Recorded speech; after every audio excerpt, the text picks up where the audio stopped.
Masechet Gittin d'Asmem Gimel, on commence le Zrat Hashem d'Asmem Bet Amoud Bet à 6 lignes d'en bas. Ibayaleu, ils ont posé la question. La question suivante. Eved Shimcharo Rabo Leknas. Eved, un esclave. Shimcharo Rabo Leknas. Que son maître l'a vendu que pour l'amende. C'est-à-dire, un esclave qui a été encorné par un taureau, il doit lui payer, le propriétaire du taureau doit payer au maître 30 shkalim de la Torah. C'est une amende que la Torah a fixée, peu importe quel est le prix de l'esclave. Si maintenant, le maître, donc du vivant de son esclave, il est venu chez son ami, il lui dit, écoute, j'ai besoin de mon esclave, mais j'ai besoin d'argent aussi. Viens, on fait une affaire. Si un jour il se fait encorner par un taureau, et que donc, on devra me payer cette amende-là, les 30 shkalim, je te vends ce droit de venir réclamer les 30 shkalim. L'esclave t'appartient, je te vends l'esclave pour l'amende des 30 shkalim. Tant qu'il est vivant, il travaille chez moi. Dès qu'il se fait encorner, il est à toi pour les 30 shkalim. Machour et non machour. Ça marche ou ça marche pas? Demain, il s'est fait encorner, et donc, l'acheteur, il dit, c'est à moi. Le vendeur, il dit, mais non, bah, quoi, tu achètes des droits sur le futur. Ça n'existe pas, ça. Je t'ai rien vendu de concret. Donc, est-ce que ça marche ou ça marche pas? La Gemara dit, nous avons une marloquette entre les Rabbi Meir et les Chachamim qui ressemble un peu à ce sujet-là. Les Rabbi Meir et les Chachamim sont en discussion. Est-ce qu'un homme peut vendre Davar Shelo Ba'al Haolam, une chose qui n'est pas encore arrivée au monde? Un homme qui dit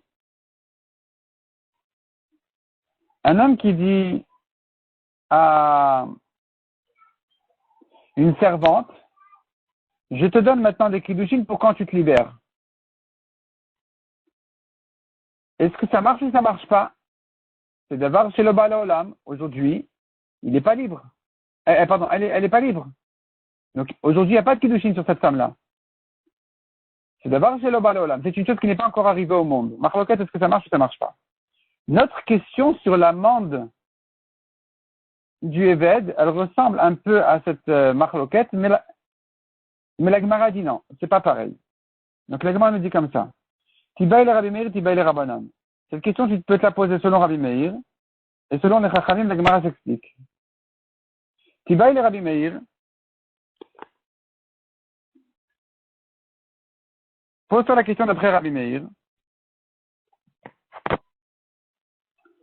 Adkan Okama Rabbi Meir, jusqu'ici Rabbi Meir a dit que Adam a connu d'avoir chez le Balolam. On peut lui acquérir à son ami une chose qui n'est pas encore arrivée au monde. Et là, uniquement dans le cas que Gon Perot Dekel, comme des fruits d'un palmier.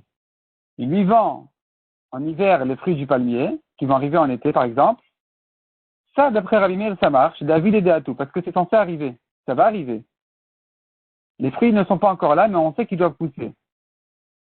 Et donc ça peut être vendu à Valacha, mais ici, vendre l'amende, ça marche pas.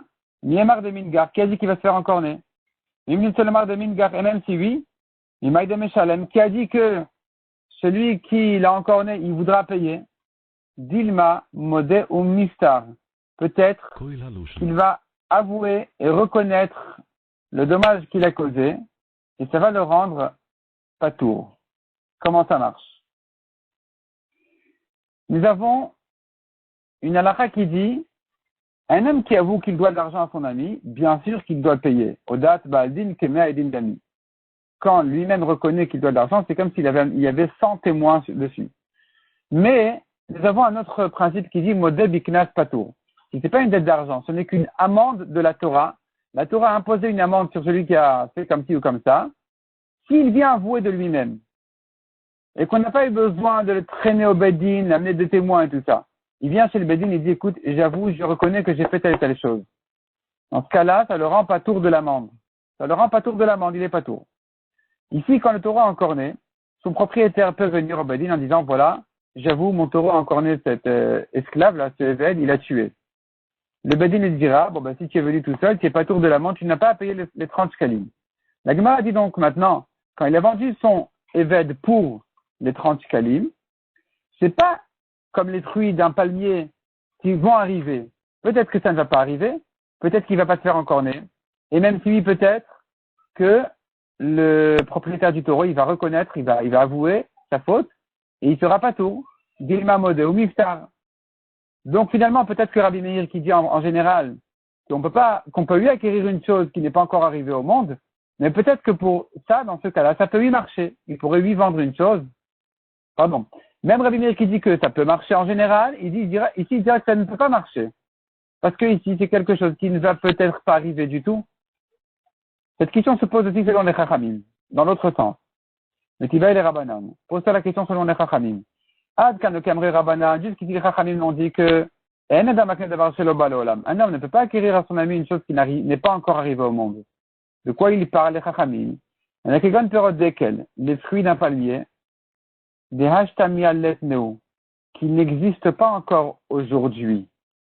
Ça ne marche pas aujourd'hui de les vendre pour dans 6 mois. Je reçois aujourd'hui l'argent, dans 6 mois, les fruits qui vont pousser seront à toi. Ça ne marche pas.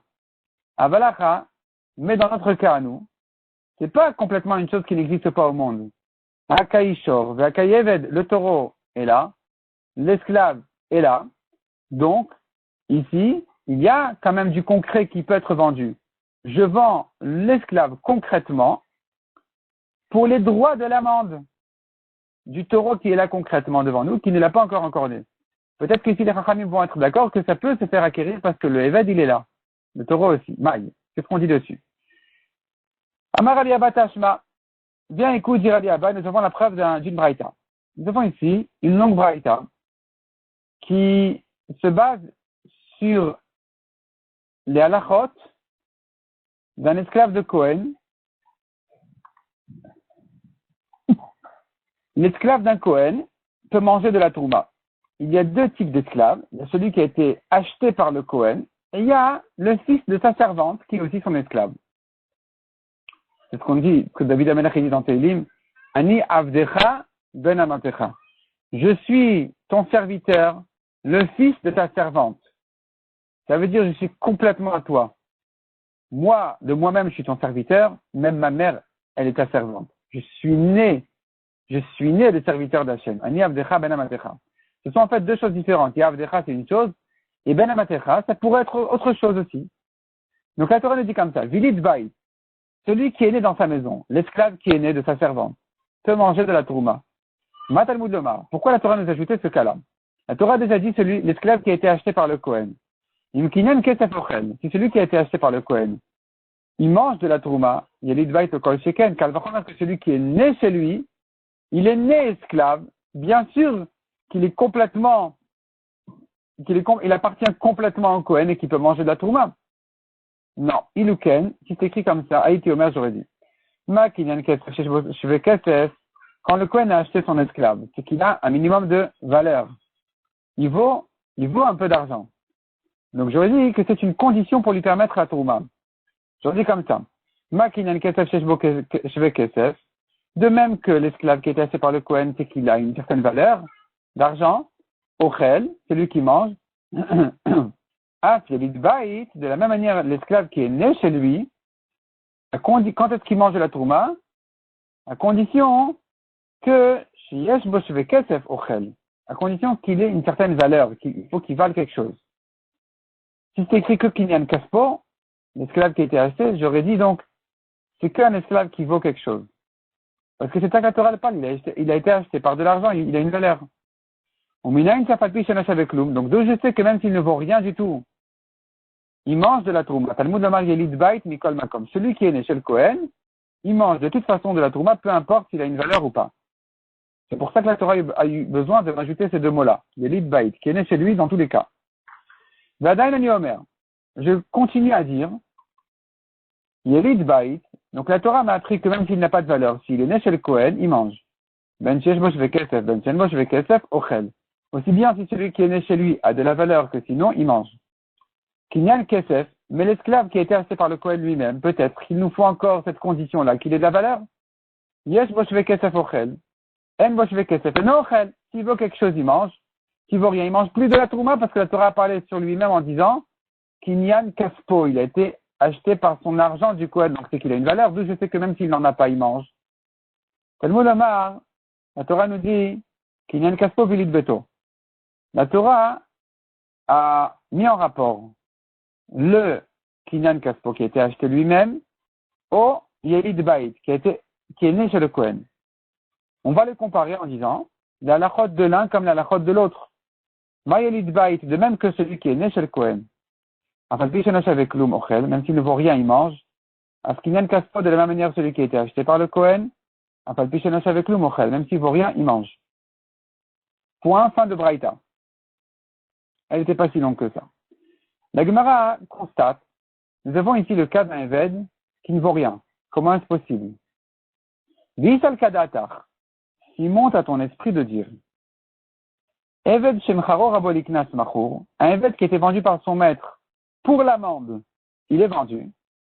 Nikavda de l'Omizavil Neknasa, y a-t-il un Eved qui n'a strictement aucune valeur?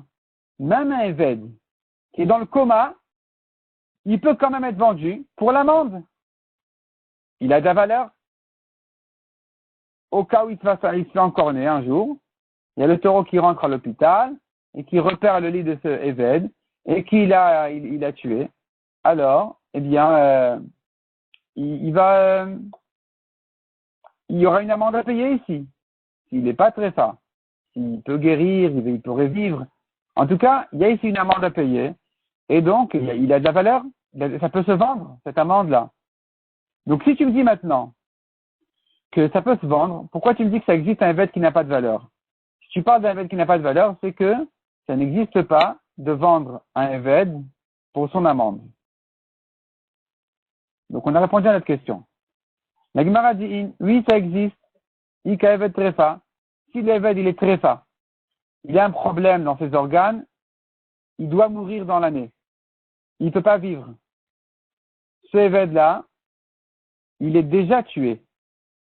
S'il a été maintenant encorné par un taureau, le taureau a tué un Eved tué. Donc, dans ce cas-là, il n'y a pas l'amende des 30 shkalim. Ça ne peut plus se vendre. C'est un Eved qui n'a aucune valeur. Demande la Gemara Bachazel Mekam Kame. Il peut faire quand même un minimum de service, ce Eved Trefa. C'est vrai qu'il est très malade. Il peut faire quelque chose. Quelque chose, il peut faire. Il peut surveiller, il peut faire des choses, il peut téléphoner, rien, il y a des choses qu'il peut faire, des choses très très simples. Donc il a une valeur, il a une certaine valeur. Il peut rendre service. Répond la Gemara, non, de Menouval ou Moukeshrin. Non, il est très répugnant. Menouval, Moukeshrin, il est frappé d'ultère. Il peut rien faire, il peut rien servir, il sert à rien et il est tréfa, donc on peut rien en faire. On n'a pas de preuve de là. On n'a pas de preuve de là qu'on ne puisse pas vendre un Eved pour l'amende. Peut-être qu'on peut le vendre, mais ici il s'agit d'un cas spécial dans lequel on ne peut pas le vendre, même pour cette amende-là, comme on a dit, il est tréfa, et puis il rend aucun service, donc là, vraiment, il a perdu toute sa valeur. Il va y aller aux nouvelles questions. Un homme qui est moitié esclave, moitié libre, chez Kidesh Bat Chorin, il a donné des kiddushin à une femme libre, juive, Maou. Qu'est-ce qu'on dit de ces kiddushin? Elle est Mekudeshet ou elle n'est pas Mekudeshet? La Gemara explique sa question. Imtim Selomar. La Gemara se refuse ici à une Gemara dans Kiddushin qui dit, un juif qui dit à une juive,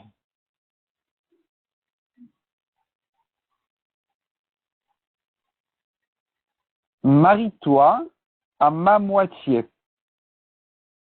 Tu te maries avec la moitié de moi-même. Elle est Mekudeshet. Ça existe. Un homme qui dit à une femme, je marie ta moitié, elle n'est pas Mekudeshet. La Gemara dit là-bas, un homme peut se marier avec deux femmes, donc elle peut se marier en quelque sorte à sa moitié. Il veut dire par là qu'il pourrait se marier avec une autre femme. Une femme ne peut pas se marier avec deux hommes, donc on ne peut pas marier sa moitié. En tout cas, la Gemara nous dit comme ça. Un homme qui est moitié évêque, moitié libre. S'il a fait des kiddushin, ça marche ou ça marche pas? Ben Israël, tu veux dire qu'un Ben Israël qui a dit à une juive, marie-toi à ma moitié, elle est Mekudeshet. C'est peut-être là-bas, des chazia les coulées parce qu'elle peut se marier à lui entièrement. ha, lo chazia le coulé. Mais dans notre cas, ha, celui-là, lo chazia le coulé. Elle ne peut pas se marier à lui entièrement parce qu'il est moitié éved. Donc peut-être qu'ici ça ne marche pas. Et si tu veux dire, Ben Israël peut-être que dans l'autre sens, je te dirais que même si tu me dis qu'un homme ne peut pas marier une demi-femme, le shier bekinyano, c'est parce qu'il ne l'a pas acquise entièrement. Il a laissé dans son kinyan une partie qu'il aurait pu faire. Dans ses kiddushin, il a laissé une partie de la femme qu'il aurait pu faire, qu'il aurait pu prendre. Mais ici, le Eved, il a fait son maximum. Il a fait un maximum de kiddushin qui puisse exister chez lui. Donc peut-être que ça marche. Maï. Est-ce que ça marche ou ça marche pas? Tashma, la Gemara ramène la preuve d'une braïta qui dit Hemit, on l'a vu en haut, le taureau qui a tué, celui qui est moitié éved, moitié libre. Il doit payer la moitié de l'amende à son maître, parce qu'il est moitié éved, et moitié de sa valeur à ses héritiers. Comme à cause de sa moitié libre, ben chorin. Demande la Gemara. Viemrat kidushav, lav kidushin. Si tu veux dire que cet homme-là ne peut pas marier une femme, Yorshin Menale, d'où il a des héritiers, il ne peut pas avoir d'héritiers s'il ne peut pas se marier. Alors, comment tu me parles maintenant des héritiers de ce Eved-là, de ce demi-demi? C'est la preuve qu'il peut se marier. La Gemara dit non. Amar Avada Barava, Sheasaot Trefa. Il a rendu Trefa. C'est-à-dire comme ça. Le taureau l'a encorné, il l'a abîmé, il lui a abîmé ses organes, il va mourir. Aujourd'hui, il est encore vivant. Et donc, la moitié de l'amende, il faut la payer au maître, et la moitié de sa valeur, il lui paye à lui-même de son vivant. Ou Maïyorshav, qui sont ses héritiers, c'est lui-même. Il s'hérite à lui-même tant qu'il est encore vivant. Amar Rava, tu vois de Vadava. Rava dit non. Tu ne peux pas dire comme ça. Il y a deux problèmes sur ça. Chada, de Yorshav Katane. Premièrement, c'est écrit ses héritiers. Ne me raconte pas que ses héritiers, c'est lui-même. Veo, deuxièmement, Koferu. On est en train de parler maintenant du Kofer. Kofer, c'est ce qu'il faut payer à un homme qui a été encorné par un taureau et qui est mort. Le Kofer ne se paye qu'après la mort, pas de son vivant à lui-même. Or ici on a dit il paye la moitié à ses héritiers, d'où il a des héritiers, c'est qu'il se marie, il peut se marier. Et là Marava répond à la Gemara, Raoulitol Benlo. Quand on a dit il paye la moitié à ses héritiers, ça ne veut pas dire qu'il paye pratiquement, ça veut dire qu'il mérite de prendre, mais il n'a pas d'héritier. Que faire? Qu'il est mort sans héritier, donc cette moitié, elle est perdue. Amarava. Keshem Sham Kadesh Rati Isha, En Kidusha Kidushin, Enan Mekudeshet, pardon. De même que celui qui a marié une demi-femme, elle n'est pas Mekudeshet, car de la même manière, une servante qui était libre à moitié et servante à moitié, si elle a reçu des kiddushin, en kiddusha kiddushin, ça marche pas. C'est pas des bons kiddushin. C'est comme une femme juive qui a reçu des kiddushin pour sa moitié, ça marche pas. Darash Rabba Baravuna, et Rabba Baravuna aussi il a enseigné cette halakha, donc Keshem Shem Kadesh Ratisha Ne Mekudeshet, car Chetza Shifra Chetza Batrourin, Shinit Kacha, et Ne Mekudeshet. De même qu'une demi-femme ne peut pas se marier, pas une demi-femme qui tourne sur la rue, il y a une demi-femme qui tourne sur la rue, elle ne peut pas se marier. Non. De même qu'un homme ne peut pas marier une demi-femme, de la même manière, une femme qui est moitié servante, moitié libre ne peut pas se marier. Elle n'a pas de kiddushin. Les kiddushin ne la prennent pas. Amar Ravrita Midami, Ravrita lui objecte la comparaison. Hatam, Shier Bekinyano, Achalo Shier Bekinyano. Quand c'est une femme juive, et le Khatan lui dit sous la choupa, je marie ta moitié. Il a laissé l'autre moitié. Puisqu'il a laissé l'autre moitié, c'est pas bien. Il aurait pu lui donner les kiddushin entièrement, il lui a donné que la moitié, c'est pas bon. Elle n'est pas mariée. Mais dans notre cas, à nous, il a fait les kiddushin sur le maximum possible sur cette femme-là, donc peut-être que ça marche. Hadar Ukim Rabba Baravuna Amorale. Rabba Baravuna a entendu l'objection, et donc il a changé d'avis. Et donc Hadar Ukim Rabba Baravuna Amorale. Il a replacé donc celui qui répétait cette rachat en public pour se corriger. Vedarash, il a enseigné. Le pasuk dit va marcher là, Azot, Tachat Yadecha. À marcher là, cet obstacle-là, cette obstacle là sous tes mains. Ça, c'est une qualité pour un rave. C'est-à-dire, un rave, un Talmid Chacham qui s'est trompé sur une halakha et qui s'est corrigé, c'est que il a acquis cette sugya, cette halakha, mieux que celui qui a priori ne s'était pas trompé. Alors il dit comme ça, un homme ne se tient sur des paroles de Torah que s'il s'est trompé une fois. Quand il s'est trompé et qu'il s'est corrigé, là ça y est, c'est fini. Il a compris, il a pris sa leçon, c'est acquis complètement, c'est à lui. Et donc maintenant il vient se corriger en disant comme ça. Afalpi chez Amrou, malgré qu'on a dit par rapport à des demi-kilushin, Amkadesh Chatishan et Mekudeshet, celui qui a marié une demi-femme elle n'est pas Mekudeshet. Aval, mais dans ce cas-là c'est différent. Celle-là qui est moitié servante, moitié libre, si elle a reçu des kiddushin, kiddusha, kiddushin. Ça marche. Maïtama, pourquoi? En quoi c'est différent? Hatam shir bekinyano, achalo shir bekinyano. Là-bas, il a laissé dans les kiddushin. Ici, il n'a rien laissé. Amar Rav Shechet. Rav Shechet, il dit non. Keshem she'am kadesh chatisha ena mekudeshet. De même que celui qui a donné des kiddushin pour une demi-femme, elle n'est pas mekudeshet, car chetes shifra v'chetes batchorim, c'est une kasha en kiddusha, kiddushin. Lui, il pense que ça marche pas même dans une femme qui est moitié servante, moitié libre. Comme ce que Rabba Barabuna disait au début. Si quelqu'un te souffle à l'oreille, il te dit, mais comment tu dis que ça marche pas des kiddushin pour une chetia shifra, une demi-servante? Pourtant, on voit bien, Ezoi shifra charoufa, qui est la shifra charoufa de la Torah? C'est celui qui a fauté avec elle, il doit amener un korban hacham. Hacham shifra charoufa. C'est justement celle-là qui était à moitié libre, moitié servante, moitié libre. Et qu'est-ce qui se passe avec elle? Un orasa levé d'ivri, qui est mekudeshet, un serviteur juif. Un serviteur juif a le droit de se marier avec une shifra knaanite, une servante, même Goya, qui est la servante d'un juif, qui a donc pris certaines mitzvot. Il a le droit de se marier avec elle, ou plutôt son maître a le droit de l'imposer à son serviteur juif, complètement. Et donc, de quel cas il s'agit quand on parle de Shifra Charoufa, sur qui la Torah dit Ofde lo nifdata. Rachetée, elle n'a pas été rachetée. On a appris de là qu'elle était rachetée à moitié, moitié servante. De quoi il s'agit? Donc, cette demi-servante-là, elle a été mekudeshet à un évêque d'Ivry, à un évêque juif. Et donc, elle est moitié chetish. C'est pour ça que la Torah, il lui a donné une halakha spéciale pour celui qui a fauté avec elle. Alma, donc tu vois de la bat itroussei. Elle peut se prendre des kiddushin. Elle peut être mitkadeshet. Il y a des kiddushin pour elle. Or, nous, on a dit, une demi-servante n'a pas de kiddushin. Dans quel cas il s'agit? Et morlo, si quelqu'un te souffle cette objection à l'oreille, dis-lui, Klach etel Rabbi Ishmael, va voir Rabbi Ishmael. Shou Omer, qui lui dit, que la Torah de quelqu'un, elle parle de Shifra Knanit Amora Saleva d'Ivri. La Torah parle d'une servante complètement servante. Shifra Knanit, une servante Goya achetée par un juif, qui a été Mekudeshet à un évêque d'Ivri. Comment tu vas comprendre d'après lui? Donc c'est sur elle que la Torah dit Shifra Charoufa, celle-là, celui qui a fauté avec elle, il amène son korban hacham. Comment tu comprends ici? Est-ce qu'elle peut recevoir des kiddushin? Mais Shifra Knanit Batit Rousseou, est-ce qu'une Shifra Knanit, elle peut recevoir des kiddushin? Elle ne peut pas recevoir des kiddushin. La Torah dit sur les Avadim,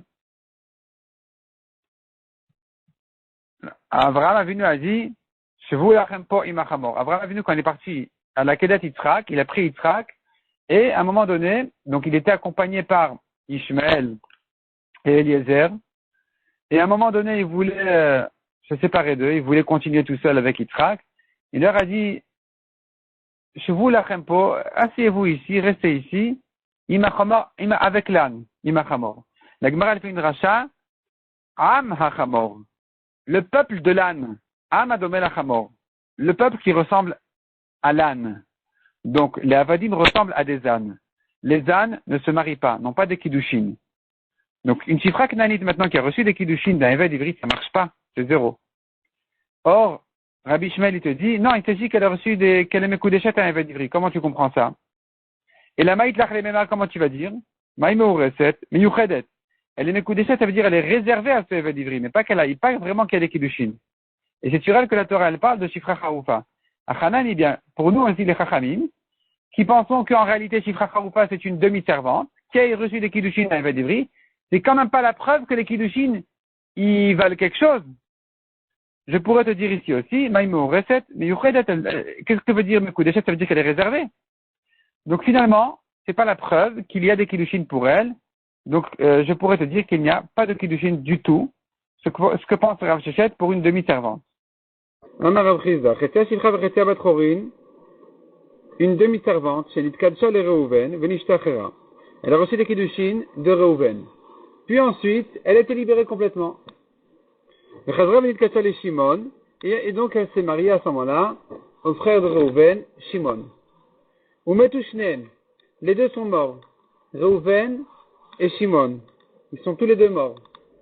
Maintenant, la question qui se pose, c'est par rapport au hiboum. Ils n'ont pas eu d'enfant d'elle. Enfin, ils n'ont pas eu d'enfant du tout. Ils sont morts les deux sans enfant du tout. Donc maintenant, normalement, elle doit faire hiboum. Elle doit faire hiboum. Et la question qui se pose, c'est comment elle fait pour le hiboum. Mikiavet était Lévi, elle n'a pas de problème de faire hiboum avec Lévi. Donc elle était mariée à Reuven, ensuite à Shimon, du vivant de Reuven, puisqu'elle s'est libérée entre temps. Et maintenant qu'ils sont tous les deux morts, elle se marie avec Lévi. Elle se marie avec Lévi pour faire hiboum. On tourne la page, je ne dis pas sur elle qu'il y a un problème de Eshet Shnemetim. C'est-à-dire, j'aurais pu croire qu'on a un problème avec ça. C'est qu'elle était la femme de Reuven et de Shimon. Moitié à Reuven, moitié à Shimon. Là-dessus, on ne fait pas hiboum. Hiboum, c'est qu'une femme d'un homme. Pas une femme de deux morts. Or ici, il y a des cas où la femme s'appelle une femme de deux morts, dans certains cas, c'est-à-dire qu'elle vient faire hiboum au nom des deux frères. Et ici, on aurait pu croire que c'est le cas, donc on ne fait pas hiboum dans ce cas-là. Une femme qui vient faire hiboum au nom de deux maris, de deux maris, un derrière l'autre, deux frères, dans certains cas où un il est mort et elle a fait hiboum avec, elle s'apprêtait à faire hiboum avec le deuxième.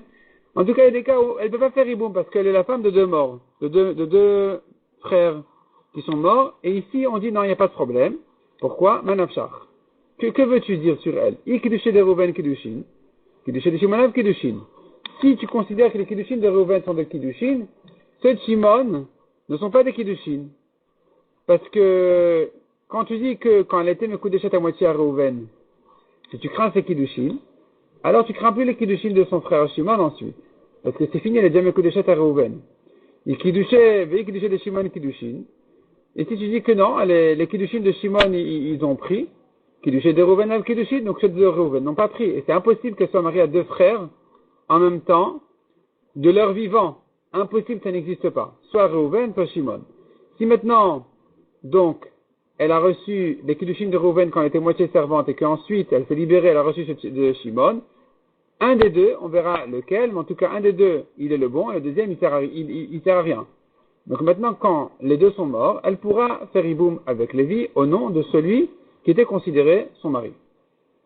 Et la Gemara justement vient traiter ce problème maintenant. Itmar, on a appris. Kretia Shifraver et Yabatrorin, une demi-servante, chez Nitkadsha le Reuven Venishtachera, qui a reçu des Kiddushin de Reuven. Et elle s'est libérée. On l'a libérée. Nitkadsha le Shimon, et ensuite elle a reçu des Kiddushin de Shimon. Il pourrait être son frère, il pourrait ne pas l'être aussi, peu importe. Ici, ça n'a pas d'importance. Rav Yosef Bachama Marav Nachman, Pak'u Kiddushin Rishon. Il pense que les premiers Kiddushin ont sauté dès qu'elle s'est libérée. Elle s'est libérée, elle a changé de statut. Elle s'appelle dorénavant une juive. Donc finalement, c'est comme un nouveau corps. Et donc les premiers Kiddushin se sont effacés. Ils sont effacés dans l'eau du mikvé. Quand elle s'est libérée, je pense qu'elle doit se retremper comme une conversion. Et peut-être pas, peut-être automatique, peu importe. En tout cas, dès qu'elle s'est libérée et qu'elle est considérée dorénavant comme une juive, alors c'est terminé. On a oublié les premiers Kiddushin. Rav Zera Marav Nachman, Gamrou Kiddushin Rishon. Il dit le contraire.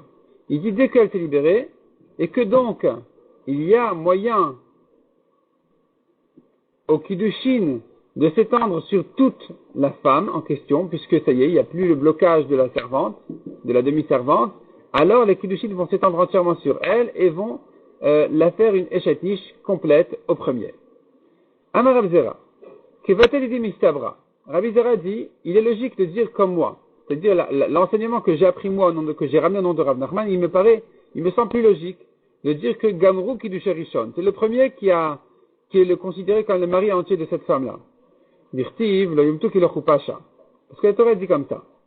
À propos d'une Shifra Harufa, quand elle est allée avec un autre homme qui n'est pas le sien, cette Shifra Harufa en question, donc cette servante-là qui était réservée, comme on a dit, à un évêque d'Ivry, eh bien, ici, malgré qu'en principe, en général, une échétiche qui a fauté, une échétiche qui a trompé son mari, elle est chayavet mita, il faut la tuer. Il faut la tuer à elle, il faut tuer à celui qui est allé avec elle. Ici, c'est pas le cas. Ici, on dira, non, ils vont pas mourir. Pourquoi? Lo yumtu, kilochu pasha, parce qu'elle n'a pas été libérée. Ce n'est qu'une servante, une demi-servante. Haru pasha, yumatu. Déduit de là, que dès qu'elle se libère, ça y est, si maintenant elle est allée avec un autre homme, ils vont mourir.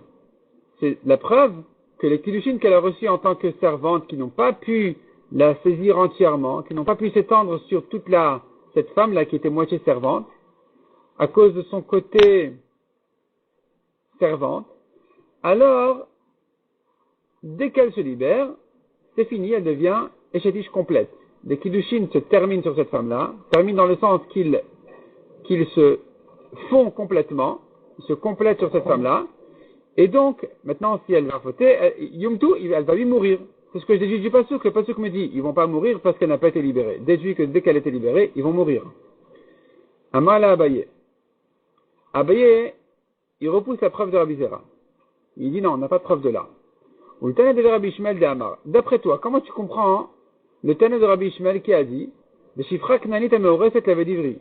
Le pasuk ne parle pas d'une demi-servante, il parle d'une servante complète, Shifra Knanit, une servante Goya d'un juif, qui a été donc réservé à un évêque d'Ivry. Sur elle dit le pasuk que ils vont pas mourir si elle est allée avec un autre homme, et ils vont pas mourir. Ils doivent que faire le korban Hacham. Achinami, est-ce que ici aussi tu diras, que si elle a été libérée, ils vont mourir? On va pas dire ici que si elle a été libérée, ils vont mourir. C'est sûr que non, parce qu'en tant que servante, les kiddushin, ils valent rien. C'est un amusement. C'est sûr que maintenant, si elle était libérée, elle ne devient pas chétiche pour ces kiddushin qu'elle avait reçus en tant que servante. Tu peux pas déduire comme ça du pasuk ici. C'est impossible. Ta déduction, elle ne pourra pas marcher ici. Et la maït l'achlememar. Alors comment tu vas résoudre le pasuk, la déduction? Le pasuk qui me dit que il ne meurt pas parce qu'elle n'a pas été libérée, sous-entendu que si elle était libérée, il meurt. Ça se comprend comme ça. Que si elle était libérée et ensuite elle a reçu des kiddushin, c'est là où il faudra les tuer. Achanami. Donc de même que pour Rabbi Ishmael, tu comprends comme ça la déduction du pasuk, tu n'as pas le choix.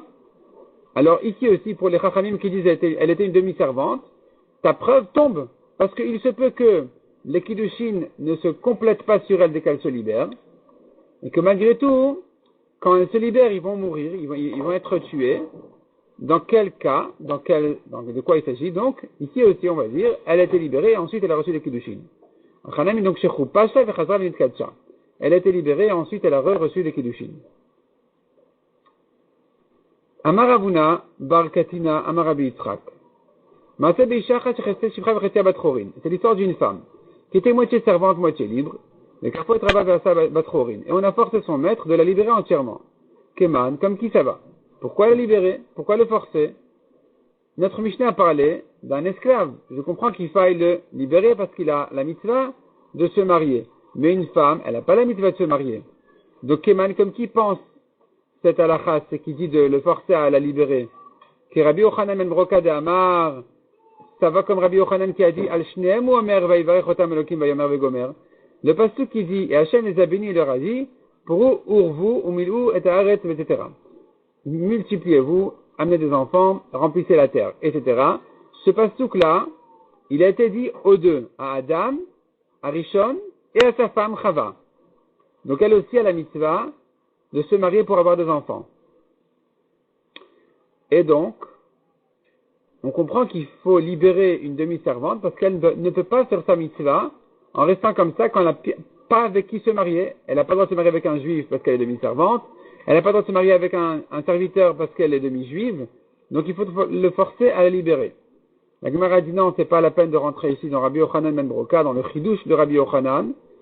On pourrait dire comme les Chachamim que la mitzvah ne concerne que les hommes. Ce qui est la halakha, une femme n'a pas la mitzvah de se marier, c'est une mitzvah pour les hommes. Et ici, la raison pour laquelle il a fallu forcer son maître à la libérer, c'est parce que cette femme-là, dans son statut où elle était comme ça à moitié, il n'y a personne qui l'a gardée, elle n'était pas mariée, et donc elle se laissait aller comme ça avec les gens, et ça faisait des problèmes. Amar Rav Nachman bar Yitzchak dit la Gemara, non, c'est pas la preuve. Minag Efker Nagouba. Elle était jetée comme une femme Efker, abandonnée comme ça, et donc il n'y a personne qui l'a surveillée, les gens ils faisaient des avérotes avec elle. C'est pour ça qu'on a décidé de forcer son maître à la libérer. Mais pas pour la mitzvah de se marier. Il a fallu la libérer pour qu'elle puisse se marier normalement et être donc réservée et surveillée dans un foyer normal. Mishnah suivante. Amocher Avdolov de Kochavim. Olechutz al haaretz. Celui qui a vendu son esclave à des goïm, ou bien il a sorti des Eretz Israël, il l'a vendu là-bas. Yatsa ben Chorin. On fait une amende à son maître que dès qu'il s'est sauvé donc du goy en question, eh bien, il est libéré. Il est libre. Il revient pas chez son premier maître. Ou bien, dit Rashi, on a fait une amende, le Bedin font une amende au maître de devoir le racheter. De devoir le racheter et le libérer. Il le rachète et il va plus travailler chez lui. C'est une amende des Chachamim, parce que quand il a vendu un goy, il sait bien qu'il pourra plus faire de mitzvot, alors que chez lui, chez les juifs, il devait faire des mitzvot. Donc, il mérite cette punition. De même, quand il est sorti des Eretz Israël, il y aura des mitzvot qu'il ne pourra pas faire. Tanoura Banan, Amocheret Avdol Avdei Kochavim Yatal Echerut, celui qui a vendu donc son Eved à des goïm, il est libre. Vetarich Getichur Merabo Rishon, mais il faut quand même qu'il reçoive un get pour le libérer officiellement de son premier maître. Amar Rabban Shimon Gamiel Bamed Varim Amorim, quand est-ce qu'on a dit cette halakha? Quand est-ce qu'il a besoin d'un get? Chez le Katav Alavono. C'est s'ils n'ont pas fait d'acte écrit clair. Avec le Katav Alavono, Zeu Shichuro. Mais s'il a fait son ono, ça le libère. Qu'est-ce que c'est que ce ono en question? Demande la Gemara Maï ono. Amar Rav Sheshet de Katavle, il a écrit à son esclave quand il a vendu. Il a écrit, quand il a vendu au goy, il a dit comme ça. Le Katavle, il a écrit ainsi.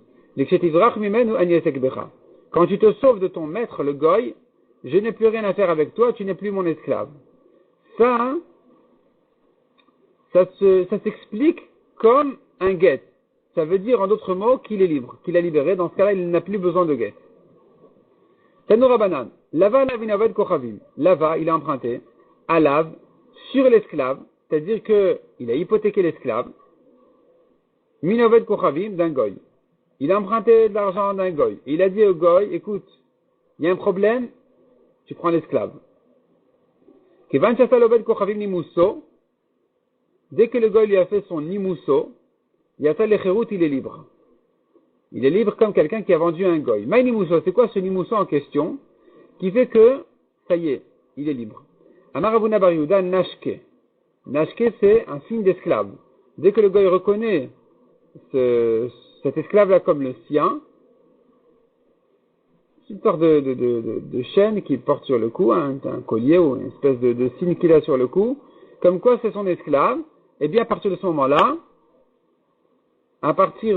moment-là, c'est considéré que ça y est, il est libéré. Donc en fait, le juif ici n'a fait qu'emprunter au goy de l'argent. Simplement, il lui a dit que s'il y a un problème, il prendra son éved comme remboursement. Et pourtant, dès que le goy il s'est senti patron et qu'il a mis donc ce nashké en question, ce collier sur le éved, ça y est, le éved il est libre. C'est comme s'il avait vendu au goy. Metiv Rav Sheshet. Rav Sheshet il objecte d'une Mishnah qui dit comme ça. Harisin v'achachirot. Harisin v'achachirot sont des gens qui travaillent dans le champ de quelqu'un.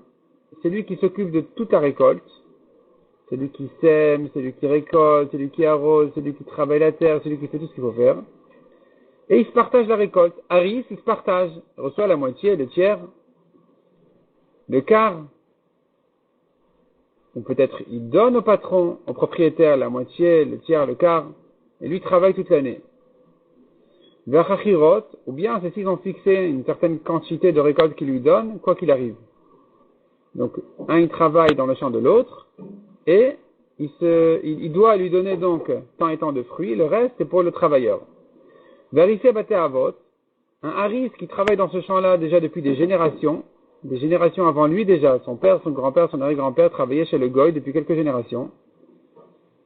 Ve'oved Kochavim chez Mishkan Sedou le Israël, encore un autre champ qui appartient à un Goy. Donc jusque-là on a parlé d'un champ qui appartient à un Goy, et celui qui travaille sur le champ c'est un Juif. Ici nous avons encore un cas, le Goy a un champ. Il a confié aux Juifs. Il a hypothéqué aux Juifs. Chez Mishkan, Sadeo le Israël. Il a hypothéqué son champ aux Juifs. Et donc, il appartient au Goy, mais le Juif, il en profite. Comme tous ces cas-là, il mange de ses fruits. Même si le Goy a fait son imousso, le Juif n'a pas besoin de faire les prélèvements de ce champ-là, de cette récolte-là, parce qu'elle est considérée comme une récolte d'un Goy. Une récolte d'un Goy, même en Eretz Israël, d'après ce Tana, n'a pas besoin d'être prélevée. La Gemara dit, c'est quoi ce nimousso en question qu'on parle ici? Si tu me dis que nimousso qu'on a vu en haut à propos du Eved, c'est le collier de signe d'esclavage, alors, est-ce que tu vas mettre un nimousso sur un champ? Est-ce que sur un champ il y a un collier d'esclavage? Qu'est-ce que voudrait dire ici le nimousso? C'est pas ça ce que ça veut dire. Il faut comprendre autrement le mot nimousso ici. Nimousso, ça veut dire qu'il a fixé un temps. Il a fixé un temps, dès qu'arrive le temps, dès que le temps fixé est arrivé, si je t'ai pas remboursé jusque-là, alors c'est à toi. Le champ est à toi, dans le cas du champ. Le Eved il est à toi, au Goy, dans le cas du Eved. Ça c'est ce qu'on appelle Nimousso. Dans le cas du Eved, on a dit donc il est libéré. Dans le cas du champ, on a dit que non, il n'est pas tour des Maasrot encore. Demande la Gemara, si c'est comme ça, nous avons une contradiction entre les Braithot. Kashi Azman Azman. Contradiction entre le cas du Eved où on a dit que dès qu'il a fixé un temps, à partir duquel le Eved il appartient au Goy s'il n'a pas été remboursé, alors, là-bas on a dit que c'est considéré que ça y est, ça a été donné au Goy, il est libre. Alors que pour le champ, on a dit qu'il appartient encore au Goy, malgré qu'ils ont fixé un temps à partir duquel le Juif pourra se servir du champ comme remboursement. L'Okaché répond la Gemara. Adematazim. Adematazim, tout simplement. Si le temps en question est arrivé, c'est une chose. Là, je comprends effectivement que le transfert a été fait. Ça y est, on a changé de propriétaire. Le Eved appartient au Goy, le champ appartient au Juif. Si par contre le temps n'est pas encore arrivé, l'Omatazimne, si le temps n'est pas encore arrivé, alors entre-temps, il n'y a pas, on est resté sur le premier propriétaire. À propos du Eved, il n'est pas libre. Et à propos du champ, il est encore au Goy, il n'est pas tour de Maaser. Donc en fait, on a parlé de deux cas différents. À propos du Eved, on a parlé du cas où le temps, la date était déjà arrivée. Et donc, il appartient déjà au Goy et il est libre. Le cas du champ, on a dit qu'il est encore pas tour des Maaser, c'est parce que la date n'était pas encore arrivée. Et donc, il appartient encore au Goy. Demande à Gemara. Enagabe Eved. Donc il se trouve que tu me dis maintenant à propos du Eved. Des Matazimne. Que la date était déjà arrivée, et que donc c'est pour ça que maintenant, dorénavant, le Goy est considéré comme son propriétaire. Est-ce la peine de le dire que il est libre? Évidemment, ça y est, il est passé chez le Goy. Et là répond la Gemara. Il dit de l'Omatazine. Dans les deux cas, il s'agit que le temps n'était pas encore arrivé, aussi bien à propos du Eved qu'à propos du champ. Velo Kasha le Goufa vers les Pera. Par rapport au Eved, c'est une chose. Même si le temps n'est pas arrivé, puisqu'il a hypothéqué, il a fixé le remboursement sur son Eved, donc il a pris maintenant un risque que le Eved il va passer au Goy. Ça c'est interdit. Rien que le fait qu'il lui ait réservé le Eved comme système de remboursement, c'est déjà suffisamment grave pour qu'on lui fasse cette amende-là de dire que ça y est, il est libre.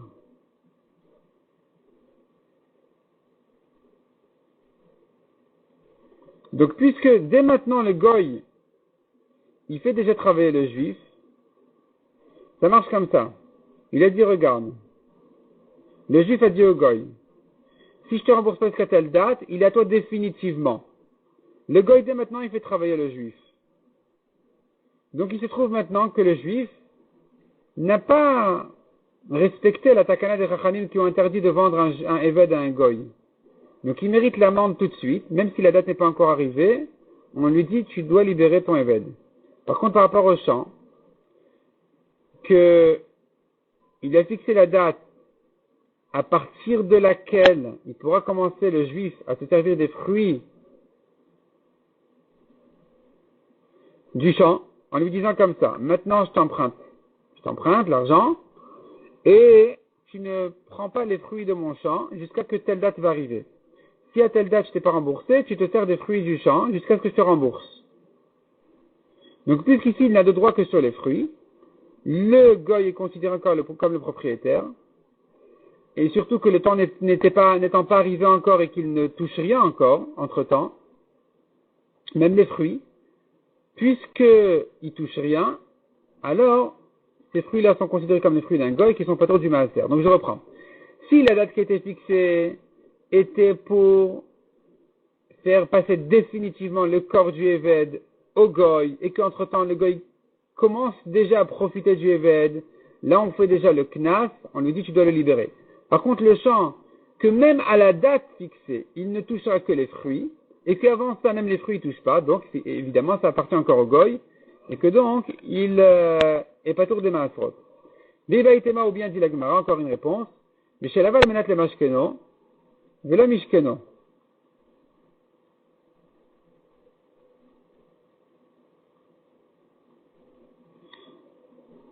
C'est-à-dire comme ça, le cas du champ, le goy a emprunté au juif de l'argent, il a emprunté d'argent du juif, en lui disant que s'il ne lui rembourse pas jusqu'à telle et telle date, il lui dit tu viendras me prendre ce terrain-là, et il sera à toi. Donc c'est pas tôt des massot, tant que le juif ne l'a pas pris.